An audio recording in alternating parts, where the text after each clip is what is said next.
En 17 años apenas, llegado 2040, el año 2040, Morgan Stanley calcula, estima que los ingresos por la explotación comercial del espacio en distintos sectores y desde distintos ángulos podría implicar ingresos de $1 trillón.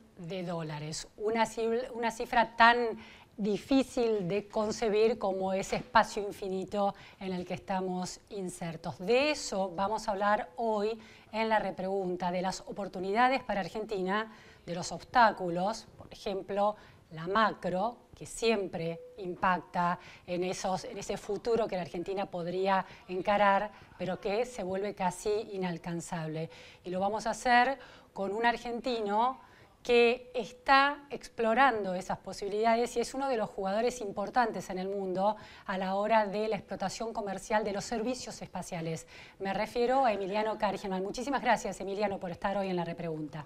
¿Qué tal, Luciana? Gracias por invitarme.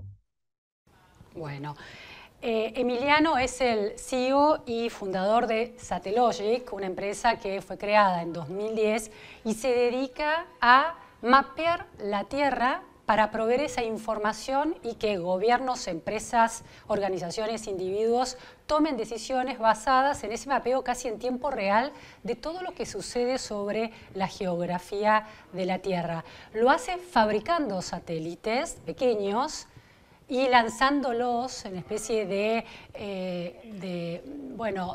constelaciones que se van trasladando e instalando en distintos puntos del espacio mirando hacia la Tierra. Emiliano es un joven emprendedor que empezó esa empresa en Argentina y después la llevó hacia el exterior. De eso vamos a hablar también en la repregunta. A los 8 años ya estaba programando, a los 15 años hizo su primer emprendimiento, se considera que es un hacker, entiende la tecnología desde adentro, la conocía tanto que fue contratado por la FIP, por ejemplo, para chequear las cuestiones de seguridad de los softwares y de los sistemas de la FIP, hasta que hizo este salto emprendedor. Tiene asociaciones con Elon Musk, por ejemplo. Fue a la universidad, estudió matemática, estudió filosofía, pero no terminó ninguna de esas carreras. Del perfil de un emprendedor de la tecnología también vamos a hablar hoy en esta entrevista. Emiliano, muchas cuestiones interesantes para plantearte. Por un lado es de qué se trata, ¿no? Satellogic. Leía un dato muy interesante, lo comparto con vos. En 2019, el 95% de los 366 billones en revenue que se obtuvo correspondían a estos servicios de espacio a tierra, ¿no? La economía del espacio a tierra. Satellogic está ahí hoy y ¿qué lugar ocupa? Sí, totalmente. Bueno, gracias. Sí, un montón de temas. A ver, la industria espacial, como vos decís, es una industria de más de 300.000 millones de dólares hoy. De esa industria, la verdad, la mayor parte son servicios que se brindan, lo que se conocen del espacio a tierra, que son fundamentalmente servicios de comunicaciones, ¿sí? La distribución de televisión satelital es una parte importante de eso. Y entre otras cosas, el sector de observación de la Tierra, o sea, satélites como los que hacemos nosotros para tomar imágenes y mirar lo que pasa en el planeta, son un nicho todavía relativamente pequeño de este mercado. ¿No? Son unos 4.000, 5.000 millones de dólares al año, pero es un sector que está creciendo muchísimo. Y justamente lo que nosotros hacemos a partir de un desarrollo de tecnología novedoso, digamos, y de la integración vertical que tenemos, donde fabricamos todos estos componentes, lo que pudimos hacer es hacer satélites de observación de la Tierra que son mucho más eficientes que los que existían hasta ahora. Y eso nos permite poner muchos en órbita, empezar a remapear toda la superficie terrestre. El objetivo es hacerlo una vez por día. Y con esa infraestructura que estamos poniendo en el espacio, la idea última es democratizar el acceso a la información de origen satelital para que no sean ya solo gobiernos o algunas agencias de defensa e inteligencia alrededor del mundo los que Claro. usan imágenes satelitales para ver lo que está pasando, sino que cualquiera, desde un pequeño agricultor, digamos, hasta alguien que está tratando de tomar decisiones sobre lo que pasa en su rincón del mundo, puedan tener la opción de usar imágenes y datos de origen satelital para tomar decisiones. En nuestra industria en particular, eso va a hacer crecer este mercado, que es un mercado de unos 5.000 millones de dólares, a un mercado potencial, nosotros estimamos unos 140, 150 mil millones de dólares al año. Eso acompaña, si querés, un poco lo que decías al principio, que todo el sector espacial está creciendo y se espera que crezca en los próximos años, de estos poco más de 300 mil millones de dólares al año que tiene el sector, a, como estimaba Morgan Stanley, $1 trillón para el 2040. Y en algunas estimaciones, y yo tengo por ahí algunas ideas al respecto propias, pero en algunas estimaciones yo creo que hacia el fin de siglo vamos a estar hablando de una economía fuera de la Tierra que va a ser un porcentaje significativo de la economía del planeta. Muy impresionante, es decir, el PBI global en parte basado en la explotación comercial de negocios del espacio, que tiene un montón de dilemas que también te los quiero plantear. Ahora, bueno, Satellogic fabrica estos satélites, los lanza y además da el servicio de esa provisión de datos. ¿Cuántos satélites tiene hoy en órbita? Hoy estamos operando 26 satélites en el espacio. Digamos, tenemos la flota, si querés, o la constelación más grande de satélites de observación de la Tierra en alta resolución en el planeta hoy. Eso nos permite, digamos, dar unos servicios que hoy por hoy nadie más puede dar. O sea, podemos sacar imágenes de cualquier punto del planeta 7, 8 veces por día. Al día de hoy, y tenemos la capacidad de remapear grandes superficies, un continente o la Tierra entera en un periodo de un par de meses, ¿no? Estas características son hoy bastante únicas y nos permiten darle servicios a gobiernos alrededor del mundo, fundamentalmente, y también a algunas empresas, sobre todo en el sector de seguros, de agricultura, en algunos de los sectores de energía, ¿sí? Que quieren Claro. monitorear lo que está cambiando, digamos, ¿no? Sobre la superficie. Supimos que en la guerra que se libra en Ucrania, los satélites de Satellogic tuvieron algún rol mapeando ese territorio y proveyendo información a Ucrania. ¿Esto es así? Sí, tenemos clientes, obviamente en una situación como la de Ucrania hay la necesidad de ver lo que está pasando sobre el terreno. Es muy difícil tener una idea de lo que pasa en un territorio tan amplio y nosotros, si bien tenemos una política de uso de datos de nuestros satélites que es con fines pacíficos de modo exclusivo, o sea, no soportamos y nuestros clientes no pueden utilizar los datos para soportar campañas militares activas, digamos, ni para fines ofensivos. Sí proveemos los datos para monitorear lo que está pasando sobre el terreno. Tenemos un montón de clientes, entre ellos Médicos Sin Fronteras, una serie de ONGs que Claro. utilizan nuestros datos en el terreno para ayudar a sacar los refugiados, para ayudar a llevar, a soportar la logística, digamos, de poder llevar alimentos, de poder llevar medicamentos a los lugares donde son necesarios. Y obviamente a nivel de inteligencia de lo que está pasando en la región, de lo que está pasando sobre las fronteras sobre todo, y en los lugares que están en disputa, esto permite organizar estas cuestiones logísticas de soporte a la población civil y de ayuda a la población civil de una manera muchísimo más organizada, que sin esta visión desde arriba se hace súper Claro. difícil. Emiliano, hay muchos eventos que suceden sobre los territorios, sobre los suelos, por ejemplo, incendios forestales, por ejemplo, en el lado positivo, cultivos que van desarrollándose hasta llegar al momento de la cosecha. En eso también podría intervenir Satellogic proveyendo información cada vez más cercana al tiempo real.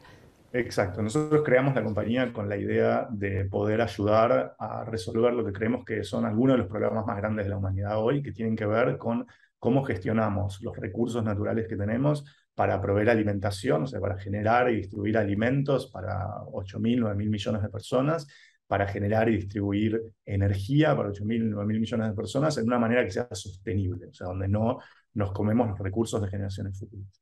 Esto hoy es posible, o sea, la Tierra no tiene hoy todavía un problema de escasez de recursos, ¿sí? Pero sí hay un problema de la optimización del uso de los recursos. O sea, hay todavía suficiente tierra cultivable, suficiente energía viniendo, si querés, del sol, como para alimentar a toda la población del mundo, como para darle una buena calidad de vida.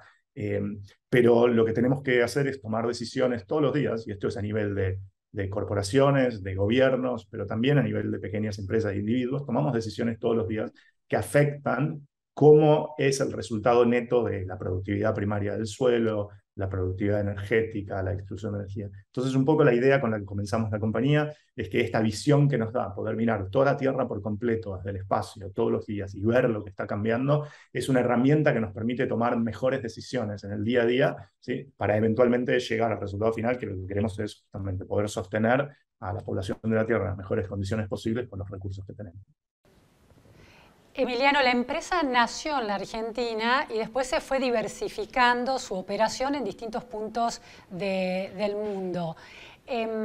Fabricar satélites parece una empresa casi imposible, pero estamos hablando de satélites chicos. ¿Cuánto cuesta fabricar hoy un satélite? ¿Y por qué la Argentina fue el territorio de lanzamiento? Leía que la NASA, cuando empezó a lanzar las naves que volvían a la Tierra, ¿cómo se llamaban? Las naves espaciales que podían ser recuperadas y volver a la Tierra. Los transbordadores espaciales, no me salía palabra. Gastaba $80.000 por kilo de aparato, digamos. Y hoy es una cifra muchísimo menor. Creo que $1.000 por kilo de aparato es la cuenta. ¿Es una cuenta que ustedes tienen, que les funciona? ¿Es descriptiva de la realidad de la producción de estos satélites?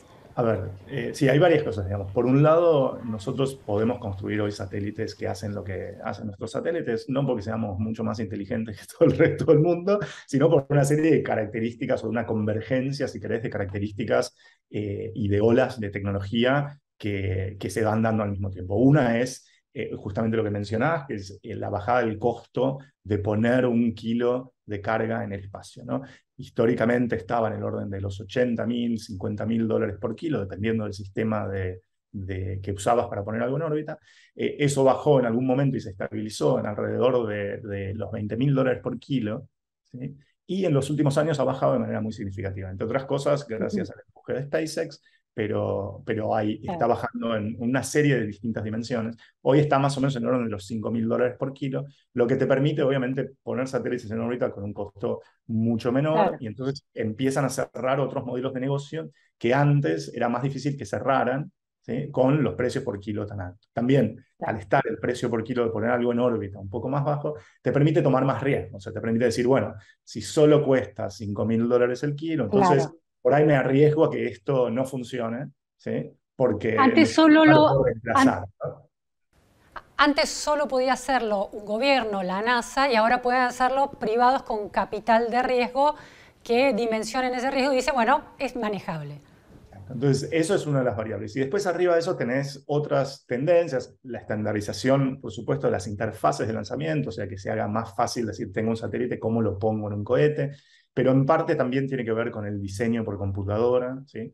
En una época, diseñar un satélite de cero implicaba todo el diseño mecánico, térmico y demás, análisis que llevaba muchísimo trabajo, muchísima gente, donde era muchísimo tiempo. Hoy, con el diseño, y después muchas pruebas, ¿no? O sea, probar en una cámara de vacío, probar en una mesa de vibración. Hoy, con el diseño por computadora, podemos hacer un montón de estos procesos de diseño, estos ciclos de diseño muchísimo más cortos, lo que también baja los tiempos de desarrollo y lo que también permite en algún sentido tomar más riesgo. Y sobre esto tenés cuestiones como la manufactura rápida, la impresión 3D, digamos, y demás, que te permiten también estos diseños que vas haciendo en tiempos más cortos, llevarlos a la práctica de manera más rápida. Si empiezas a sumar todas estas tendencias, se da una confluencia, más o menos a principios de la década pasada, digamos, cuando nosotros arrancamos Satellogic allá por el 2010, se da una confluencia de tendencias que hace que empezar a pensar en modelos de negocios de satélites pequeños, fabricados a escala, empieza a tener sentido. Nosotros fuimos uno de los pioneros en hacer esto en el mundo, pero hoy hay una cantidad, diría una docena de compañías alrededor del mundo que están trabajando en constelaciones de satélites con este y con otros fines, ¿sí? Basados un poco en los mismos principios. Y esto es un poco también el origen de esta nueva ola de desarrollo de la industria espacial, que ya no está liderada por agencias espaciales y por gobiernos, sino que está liderada por startups, pequeñas empresas, por emprendedores en cualquier lugar del mundo, ¿sí? Que están construyendo tecnología pensando en resolver problemas y generar valor desde el espacio, ¿no? Muy interesante lo que planteas, Emiliano, una democratización de las posibilidades de desarrollo de ese sector basado en los bajos costos, ¿no? Eso hace que sea más fácil el acceso.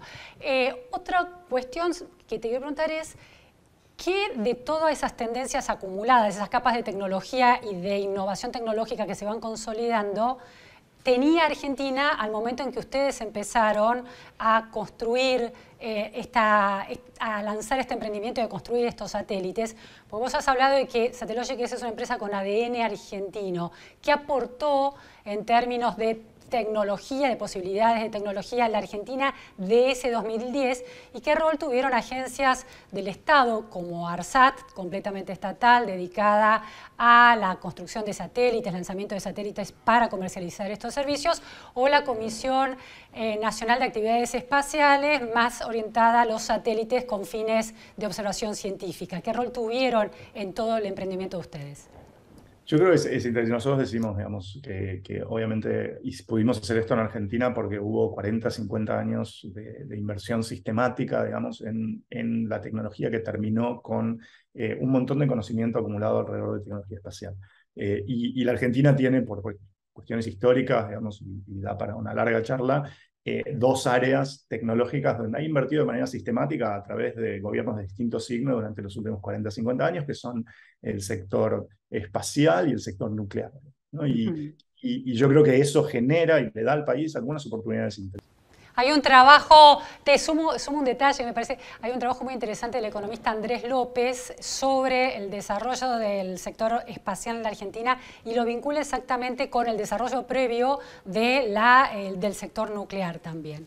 Es una historia muy interesante. No leí el trabajo de Andrés, lo conozco, es súper serio Andrés, así que debe estar muy bien el trabajo, Sí. pero la verdad que Argentina tiene una historia muy rica y súper interesante ese lado. Espero que alguien algún día escriba el libro con todas esas anécdotas, que hay algunas muy buenas. Pero en nuestro caso en particular, yo estaba en Estados Unidos cuando empecé Satellogic en el 2010, estaba en Mountain View, en California, en un centro que tiene la NASA ahí, que se llama NASA Ames. Y cuando empecé a pensar en construir esta compañía, me di cuenta que desde un punto de vista del desarrollo de la tecnología, algunas cuestiones regulatorias de Estados Unidos me lo iban a hacer muy difícil. Y no tenía, digamos, en algún sentido había un montón de cosas con las que no tenía ganas de lidiar. Y entonces en ese momento decidí buscar dónde empezar la compañía. Digamos. Obviamente soy argentino, entonces tenía algunas conexiones con el país. Y conocía bien esta historia, había estado en INVAP anteriormente, conocía bien la historia, digamos, de la CONAE, conocía bien cómo Argentina se había metido en el sector espacial. Entonces lo que hice en aquel momento fue llamar por teléfono a Lino Barañao, que era el ministro de Ciencia y Tecnología en ese momento, y le dije, Lino, mira, estoy pensando en empezar esta empresa, estoy pensando que podría hacerlo desde Argentina. Y él me dijo, sí, venite para acá, te vamos a apoyar como podamos, está buenísimo. Y lo segundo que hice fue llamar a INVAP, justamente, en aquel momento, primero a Tulio Calderón, que era el vicepresidente del sector del área aeroespacial en esa época, y después con Tulio fuimos a hablar con Cacho Tegui, que era el gerente general. Un hombre clave en el INVAP. Súper clave. Cacho, que falleció hace un par de años, la verdad, una persona increíble y con un impulso espectacular para construir esa compañía, que es una compañía del Estado muy, muy particular, digamos, ¿no? Que ha funcionado casi como una compañía privada y durante muchísimos años, generando muchísimo valor y muchísima capacidad.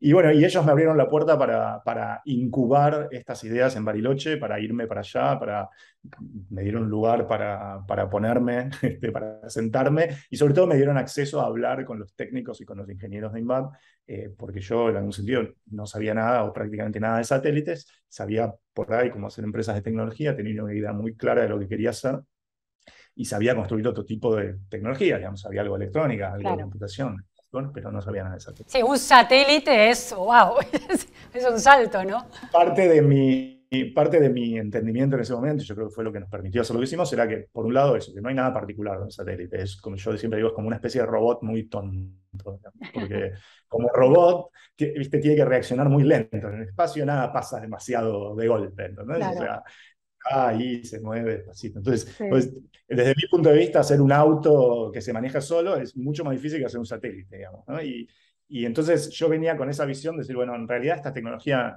no es tan difícil, hay que desacralizarla un poco, hay que dejar de pensar que solo porque algo está en el espacio, ¿viste? Uno tiene que ser la NASA para poder hacerlo.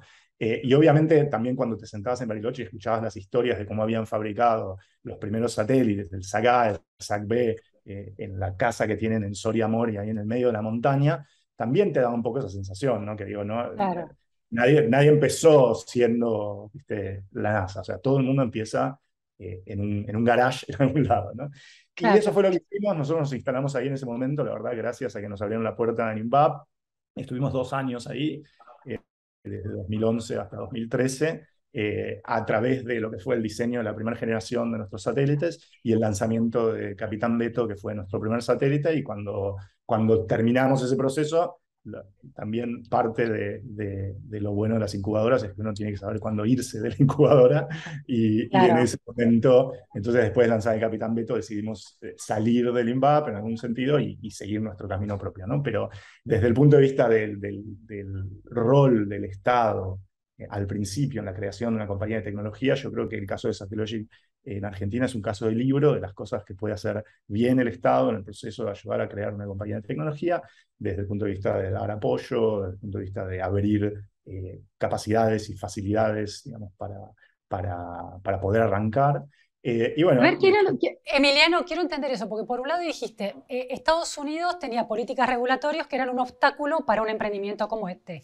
Llegás a Argentina, que tiene una ventaja competitiva en ese nivel de incubación y de primer lanzamiento del proyecto, que es una empresa estatal con un funcionamiento muy, muy virtuoso en términos casi de empresa privada por su grado de eficiencia y de actualización tecnológica, que les abre la puerta y comparten conocimiento, comparten know-how y logran lanzar el primer satélite. Ahora, después esa fábrica se muda a Uruguay, esa fábrica de satélites. Entonces, ¿qué obstáculos se presentan?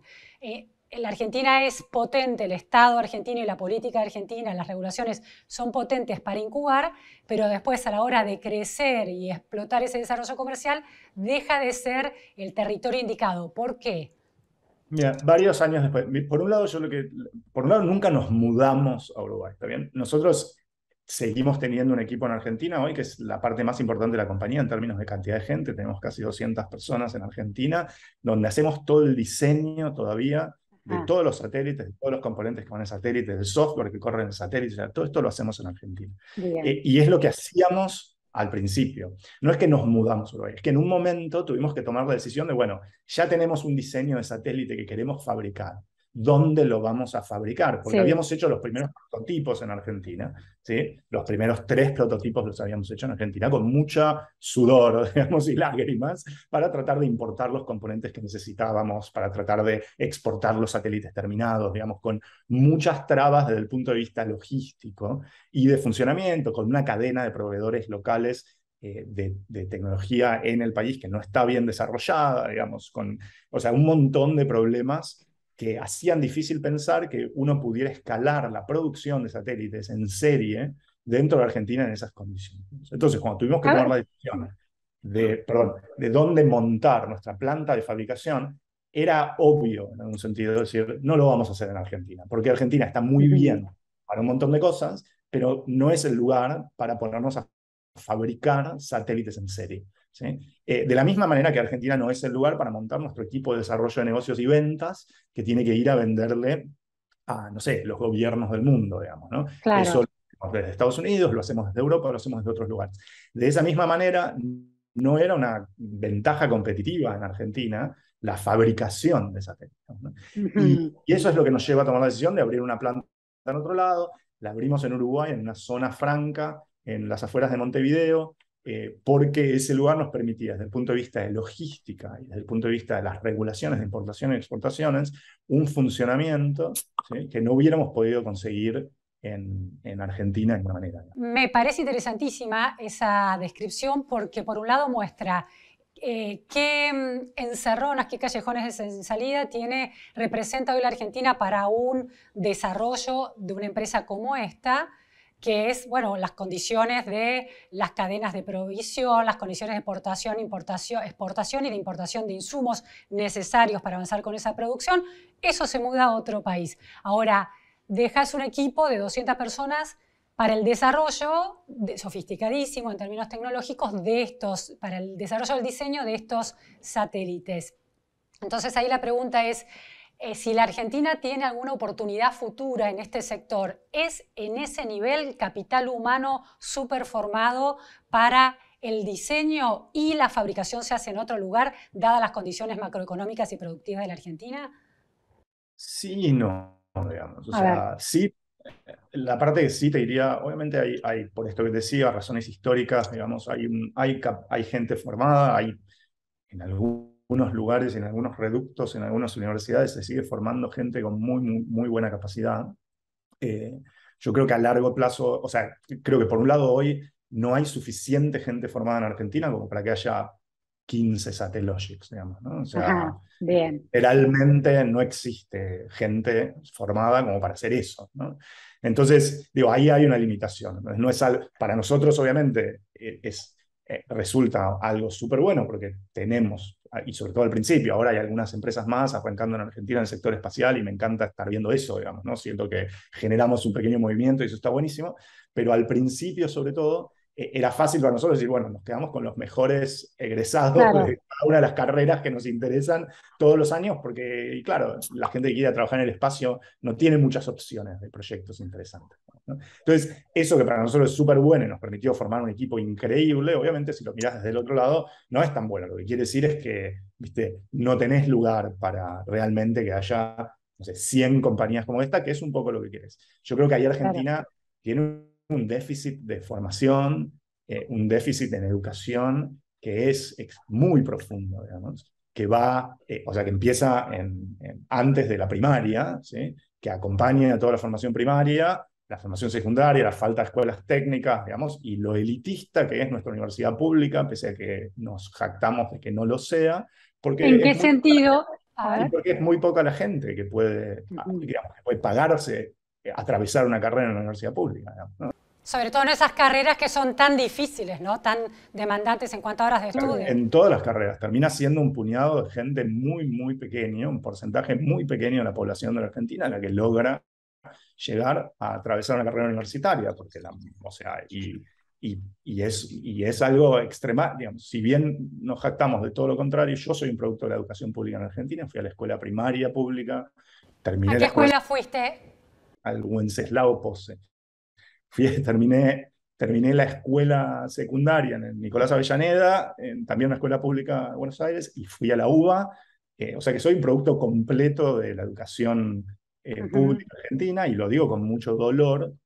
Me parece que nos estamos equivocando seriamente en la manera en que pensamos la educación, y entonces uno de los grandes problemas que tenemos es, yo no creo que Argentina esté formando hoy la gente que va a poder sostener una industria relevante a nivel nacional en ningún sector de tecnología, digamos, a largo plazo, ¿sí? O sea, ahí tenemos que replantearnos cosas muy seriamente para pensar que si hoy empezamos a hacer cambios profundos, en 15 o en 20 años, los chicos que hoy están entrando en la escuela primaria o que están entrando en el jardín de infantes hoy, tengan las posibilidades de estar educados del modo de poder sacar el máximo provecho desde el punto de vista del país para insertarnos en las economías de tecnología que se van a venir. Emiliano, es mucho más inquietante la respuesta porque uno pensaba que la restricción es la política económica, la macroeconomía. Vos estás planteando una restricción mucho más estructural, que es la del capital humano necesario para desarrollar esas empresas. Aunque haya hoy un grupo muy pequeño, alcanza para las pocas empresas que hay, pero si Argentina quiere crecer en ese sector de valor agregado enorme, con posibilidades de rentabilidad enorme, no cuenta con un plan sistemático de formación de recursos. O sea, limitaciones por los dos lados, la macroeconomía y la educación. Más que eso, te diría, hay una limitación cultural, ¿sí? O sea, en Argentina, en el sistema científico y tecnológico de la Argentina, digamos, está mal visto generar valor, ¿sí? O sea, generar riqueza no es uno de los objetivos del sistema científico nacional, ¿sí? Y eso es un problema, digamos. O sea, es un problema porque lo que no se entiende es que, y de nuevo, siendo un producto del sistema de educación pública argentina, lo puedo decir porque lo he vivido, lo que no se entiende es que el Estado invierte en mi educación porque espera que yo con esa educación cree valor y genere riqueza para Claro. el país, digamos, ¿no? Y esa es la parte que no se entiende, ¿no? O sea, en algún sentido es como que la gente toma la educación pública como una especie de derecho, ¿sí? Universal, digamos, donde el Estado tiene la obligación de educarme y yo no tengo la obligación de devolverle nada al país después de tener esa educación. Claro. Eso es un problema cultural, no es un problema de ningún otro tipo, digamos, ¿no? O sea, entonces la idea de que generar riqueza para el país esté mal visto en el mundo científico y tecnológico argentino es un problema que es un problema muy profundo y que es cultural. Por eso yo digo, donde tenemos que empezar a trabajar es con los chicos del jardín de infantes, porque creo que tenemos generaciones perdidas al día de hoy que no van a poder dar el salto cultural que hace falta, Claro. ¿sí? Para construir el país que necesitamos construir. Entonces, te diría, es educativo, pero es cultural también, ¿no? Clarísimo. Últimas cuestiones, Emiliano, en relación al perfil de los profesionales. ¿Qué tipo de profesionales, con qué tipo de saberes hay? ¿Solo son saberes de las ciencias exactas, duras, más tecnológicas, o hay saberes necesarios de las ciencias blandas, la historia, la filosofía, la sociología, la politología? Porque me imagino que cuando se mapea la realidad, un territorio, también hay interpretación de datos que hacer. ¿Qué peso tienen cada uno de esos sectores? Ciencias duras, exactas contra ciencias blandas. Bien, en lo que hacemos nosotros puntualmente hay una mezcla de las dos, digamos, ¿no? O sea, por un lado, obviamente, para hacer satélites, para construirlos, para hacer el software, para que funcionen, para que no se rompan, para que hagan lo que tengan que hacer, viste, trabajamos y tenemos gente que trabaja con nosotros, que son físicos, matemáticos, ciencias de la computación, ingenieros mecánicos, ¿no?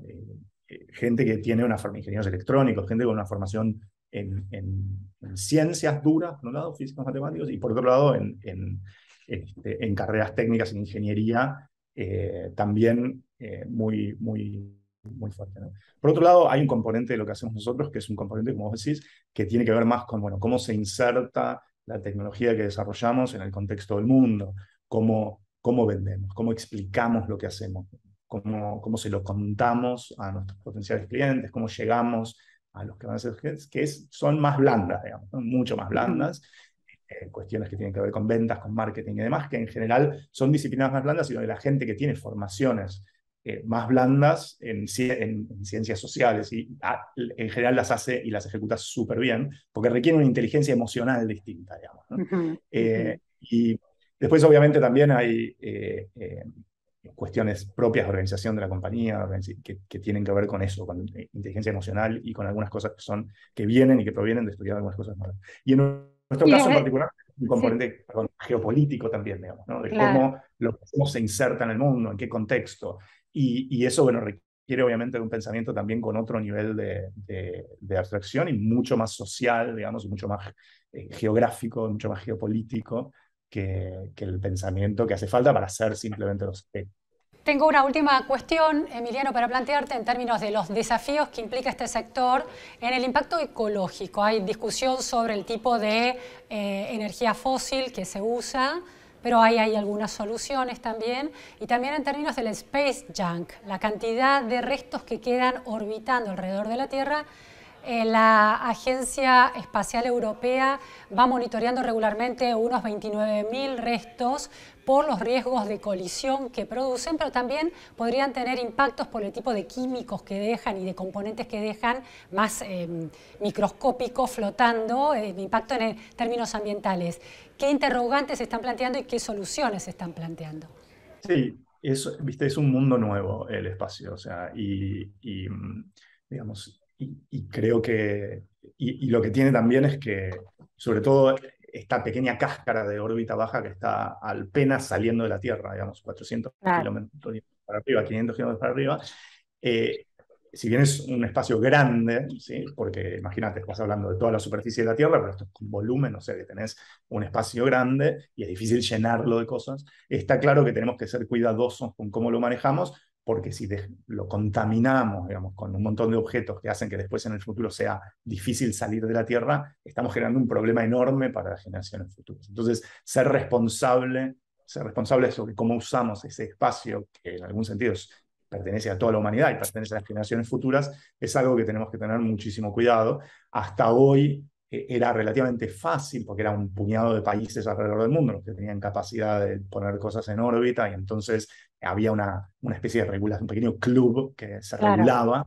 Y ahora, a medida que hay compañías poniendo cosas en órbita, más empresas privadas, y que en algún sentido hoy hay casi 160, 170 compañías en el mundo haciendo cohetes, digamos, ¿no? Entonces va a claro. haber una democratización también de poner cosas en el espacio. Estamos empezando a transitar el camino de ir a algo que se autorregula, a algo donde tenemos que empezar a generar las regulaciones que nos permitan manejar ese espacio de una manera responsable, para justamente no dejarlo contaminado, para no afectar el funcionamiento de las generaciones futuras. Yo creo que se están tomando los pasos correctos, pero obviamente es un tema que está en la agenda de países, y que está en la agenda, obviamente, de las empresas que trabajamos en ese espacio.